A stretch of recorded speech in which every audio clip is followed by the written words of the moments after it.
নমস্কাৰ স্বাগতম জনাইছো দি ক্ৰছ কাৰেণ্টৰ ষ্টুডিঅত মই প্ৰহেলিকা তাই এই মুহূৰ্তত লৈ আহিছো এক গুৰুত্বপূৰ্ণ খবৰ 2026ত কটা যাব বহু বিজেপি নেতা মন্ত্ৰীৰ টিকট আৰু এনেদৰে ভাল পাৰদৰ্শিতা প্ৰদৰ্শন কৰিব নোৱাৰা মন্ত্ৰী বিধায়কৰ টিকট কৰ্তন কৰিব বিজেপি ইতিমধ্যে 22 গৰাকী মন্ত্ৰী বিধায়কৰ নাম উল্লেখ কৰা হৈছে আমি সবিশেষ তথ্য জনাই আছো 2026ত কটা যাব কেবাগৰাকীও বিজেপিৰ মন্ত্ৰী বিধায়কৰ টিকট পাৰদৰ্শিতা প্ৰদৰ্শনত ব্যৰ্থ হোৱা মন্ত্ৰী বিধায়কৰ টিকট কৰ্তন কৰিব বিজেপিয়ে গণভিত্তিক হেৰুৱা সফলতাৰে বিভাগ চলাব নোৱাৰা মন্ত্ৰী বিধায়কৰ টিকট কৰ্তন কৰাৰ পক্ষত মুখ্যমন্ত্ৰী ৰাজ্যিক সভাপতি খবৰ অনুসৰি 22 মন্ত্ৰী বিধায়কৰ কটা যাব টিকট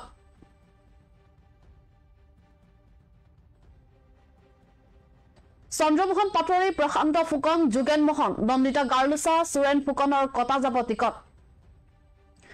কটা যাব চক্ৰধৰ গগৈ সঞ্জয় কিষাণ ধৰ্মেশ্বৰ কোঁৱৰ হিতেন্দ্ৰ নাথ গোস্বামী অমিয় ভূঞা দিগন্ত ঘাটৱালৰ প্ৰমোদ বৰঠাকুৰ গণেশ লিম্বু অতুল বৰা সিদ্ধাৰ্থ ভট্টাচাৰ্য হেমাংগ ঠাকুৰী আৰু কটা যাব টিকট পানীধৰ তালুকদাৰ ৰূপ সিং তেৰণ বিদ্যা সিং ইংলেণ্ড শিবু মিশ্ৰ মিহিৰকান্ত সুমন হৰিপ্ৰিয়া আৰু কৰ্তন কৰা হ'ব টিকট এই মুহূৰ্তত পুনৰ জনাব খুজিছো এক গুৰুত্বপূৰ্ণ খবৰ 2026ত কৰা যাব কেবাগৰাকীও বিজেপি মন্ত্ৰীৰ বিধায়কৰ টিকট ইতিমধ্যে মুখ্যমন্ত্ৰী হিমন্ত বিশ্ব শৰ্মা আৰু ৰাজ্যিক বিজেপিৰ সভাপতি দিলীপ শইকীয়াই এই কথা সদৰি কৰিছে যেহেতু শেহতীয়াকৈ বিজেপিৰ মন্ত্ৰী বিধায়কৰ এক বৈঠক অনুষ্ঠিত হৈছিল এই বৈঠকতে এনেদৰে কঠোৰ স্থিতি লোৱা পৰিলক্ষিত হৈছে মুখ্যমন্ত্ৰী আৰু ৰাজ্যিক বিজেপিৰ সভাপতি গৰাকী 2026ত নিৰ্বাচনত কেবাগৰাকীও বিজেপি মন্ত্ৰী বিধায়কৰ টিকেট কৰ্তন কৰাৰ কথা উল্লেখ কৰিছে মুখ্যমন্ত্ৰী আৰু ৰাজ্যিক বিজেপিৰ সভাপতি গৰাকী মন্ত্ৰী বিধায়কৰ টিকট কৰ্তন কৰিব বিজেপিয়ে গণভিত্তিক হেৰুৱা সফলতাৰে বিভাগ চলাব নোৱাৰা মন্ত্ৰী বিধায়কৰ টিকট কৰ্তন কৰাৰ পক্ষত মুখ্যমন্ত্ৰী আৰু ৰাজ্যিক সভাপতি ভাল প্ৰদৰ্শন কৰিব পাৰদৰ্শিতা প্ৰদৰ্শন কৰিব নোৱাৰা মন্ত্ৰী বিধায়কসকলৰ টিকট কটা যাব বুলি ইতিমধ্যে ঘোষণা কৰিছে মুখ্যমন্ত্ৰী আৰু ৰাজ্যিক বিজেপিৰ সভাপতি গৰাকীয়ে খবৰ অনুসৰি 22 গৰাকী মন্ত্ৰী বিধায়কৰ টিকট কটা যোৱাৰ নাম উল্লেখ কৰা হৈছে আৰু খবৰ অনুসৰি চন্দ্ৰমোহন পাটোৱাৰী প্ৰশান্ত ফুকন যোগেন মোহন নন্দিতা গাৰ্লুছা সুৰেন ফুকনৰ টিকট কটা যাব বুলি ইতিমধ্যে ওলাইছে খবৰ টিকট কটা যাব চক্ৰধৰ গগৈ সঞ্জয় কিষাণ ধৰ্মেশ্বৰ কোঁৱৰ হিতেন্দ্ৰ নাথ গোস্বামী অমিয় ভূঞা দিগন্ত ঘাটৱাল আৰু ইয়াৰ সমান্তৰালভাৱে প্ৰমোদ বৰঠাকুৰ গণেশ লিম্বু অতুল বৰা সিদ্ধাৰ্থ ভট্টাচাৰ্য হেমাংগ ঠাকুৰী আৰু কটা যাব টিকট ফণীধৰ তালুকদাৰ ৰূপ সিং তেৰণ বিদ্যা সিং ইংলেণ্ড শিবু মিশ্ৰ মিহিৰকান্ত সুমন হৰিপ্ৰিয়া আৰু কৰ্তন কৰা হ'ব টিকট এনেদৰেই 2026 চনৰ বিধানসভা নিৰ্বাচনৰ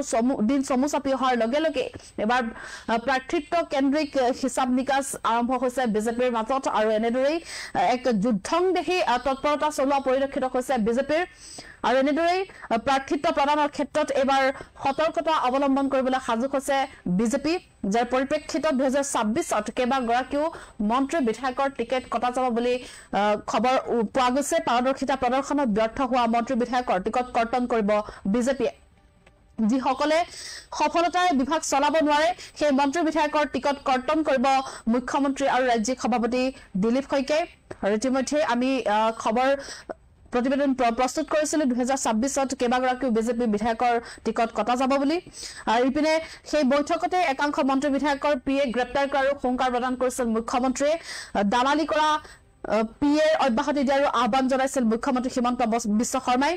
একাংশ পিএৰ বাবে দলৰ ভাৱমূৰ্তি বিনষ্ট হোৱা বুলিও মন্তব্য কৰিছিল মুখ্যমন্ত্ৰী হিমন্ত বিশ্ব শৰ্মাই আৰু তাৰ সমান্তৰালভাৱে সংবাদমেল যোগে ৰাজ্যিক বিজেপিৰ সভাপতি দিলীপ শইকীয়াও স্পষ্টকৈ কৈ দিছিল যে গণ্ডগোল কৰা বিধায়কে এবাৰ 26ত টিকট নাপায় আৰু লগতে বিজেপিত কাকো মুখ চাই টিকট দিয়া নহয় বুলিও মন্তব্য কৰিছিল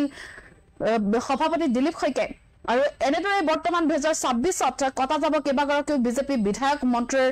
টিকট আৰু এনেদৰে 22 গৰাকী মন্ত্ৰী বিধায়কৰ নাম উল্লেখ কৰা হৈছে আমি পুনৰ জনাব খুজিছো চন্দ্ৰমোহন পাটোৱাৰী প্ৰশান্ত ফুকন যোগেন মোহন নন্দিতা গাৰ্লুছা সুৰেন ফুকনৰ কটা যাব টিকট কটা যাব চন্দ্ৰধৰ গগৈ সঞ্জয় কিষাণ ধৰ্মেশ্বৰ কোঁৱৰ হিতেন্দ্ৰ নাথ গোস্বামী অমিয় ভূঞা দিগন্ত ঘাটৱালৰ ইয়াৰ সমান্তৰালভাৱে প্ৰমোদ বৰঠাকুৰ, গণেশ লিম্বু, অতুল বৰা, সিদ্ধাৰ্থ ভট্টাচাৰ্য, হেমাংগ ঠাকুৰীয়া, ফণীধৰ তালুকদাৰ, ৰূপ সিং তেৰণ, বিদ্যা সিং ইংলেং, শিবু মিশ্ৰ, মিহিৰ কাঞ্চুম, সুমন হৰিপ্ৰিয়া আৰু কৰ্তন কৰা হ'ব টিকট। আৰু বৰ্তমান ভাল পাৰদৰ্শিতা প্ৰদৰ্শনত ব্যৰ্থ হোৱা বিজেপিৰ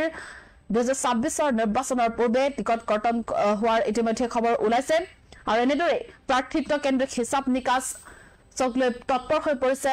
বিজেপি, যাৰ ফলশ্ৰুতি 2026 চনৰ বিধানসভা নিৰ্বাচন যিহেতু সমাগত, সেই নিৰ্বাচনৰ পূৰ্বে ভাল প্ৰদৰ্শন কৰিব নোৱাৰা তথা নিজৰ বিভাগ ভালদৰে সুচাৰুৰূপে পৰিচালনা কৰিব নোৱাৰা মন্ত্ৰী বিধায়কৰ নাম কৰ্তন কৰাৰ হুংকাৰ দিছে মুখ্যমন্ত্ৰী তথা ৰাজ্যিক বিজেপিৰ সভাপতি দিলীপ শইকীয়াই।